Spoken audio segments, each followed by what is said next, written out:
Hello, my brothers and sisters on the Dragon's Path. My name is Tim Heijen and I believe in dragons. And I was always been a child of the dragon. I always loved the dragon. I always actually kind of felt the dragon. But I never dared to tell anyone. I kept it for myself, and I'm actually very happy that I kept it for myself because it was not something that should be told to others. I was raised Christian, I always had to go to church, and I always had to listen to the priest. Whenever I said something to the priest, the only thing that he had to say was that I should not trust all of these things because it was allowing me to have freedom.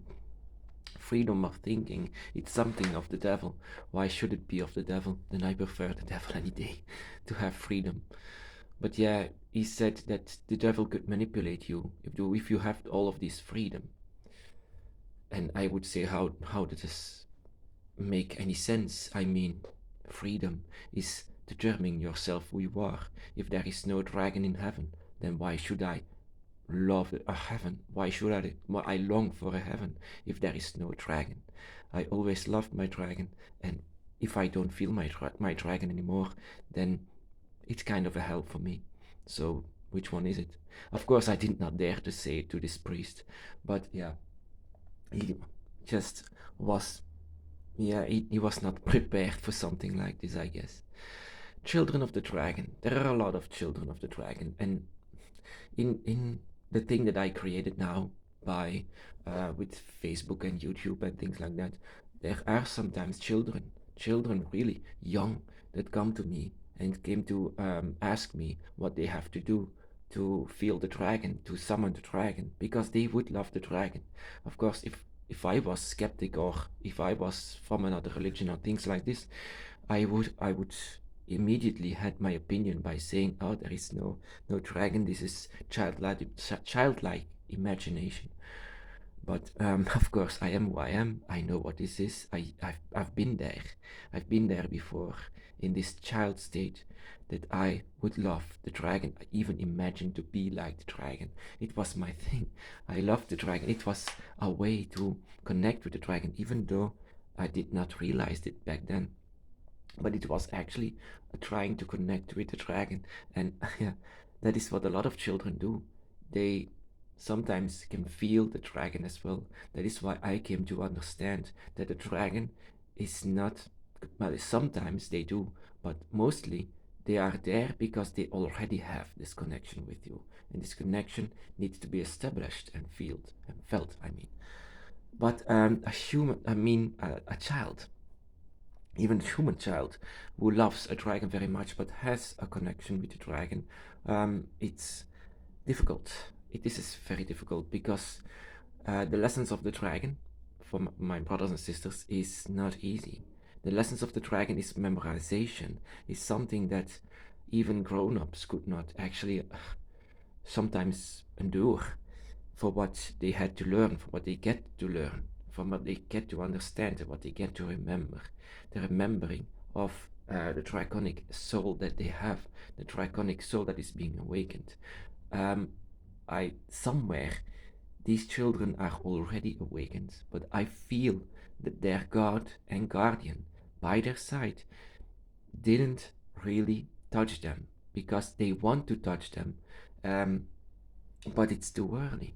It's not time yet to came to understand. It's still you still need to be a child among human beings. It's already being confusing all of these lessons that you get from the dragon. It's a confusing thing, and the dragons know this. The dragons sometimes just wait for when time is right, when your time is there to be awakened and to be touched by the dragon.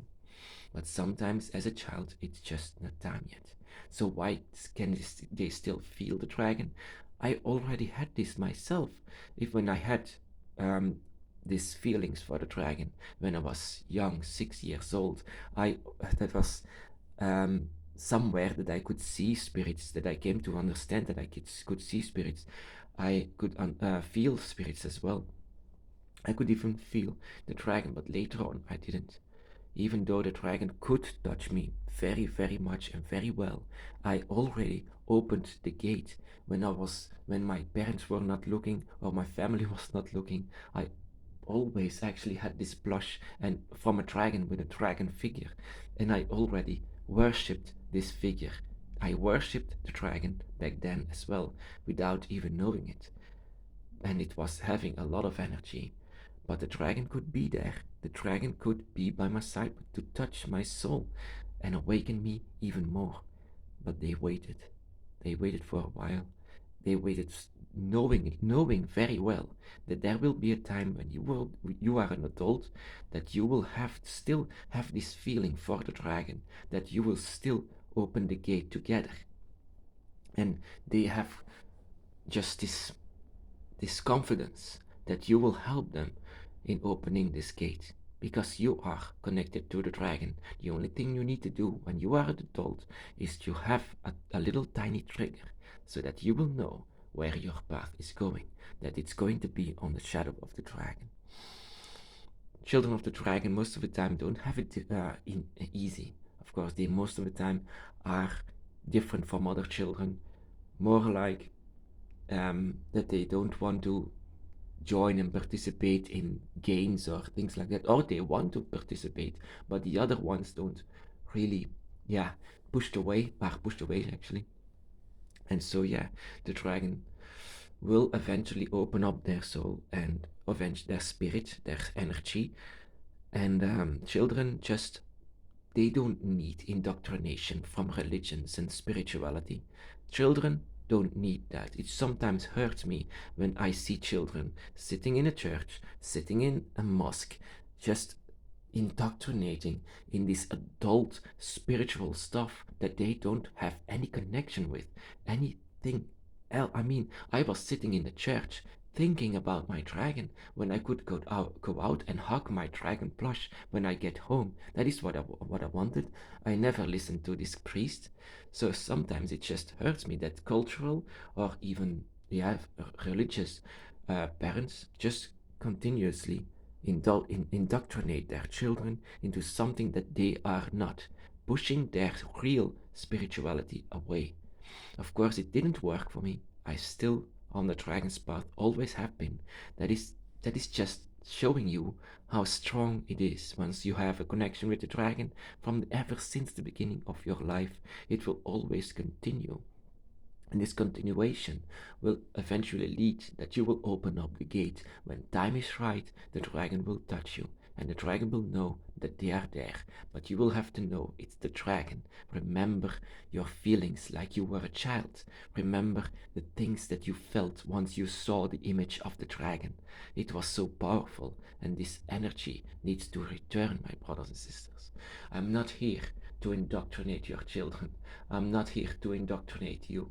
I'm here just to let you know there is something like a dragon's spiritual path, and we can all take it if you feel this connection with the dragon, and it's totally free. Whenever you want to go on the dragon's path, then go for it 100%.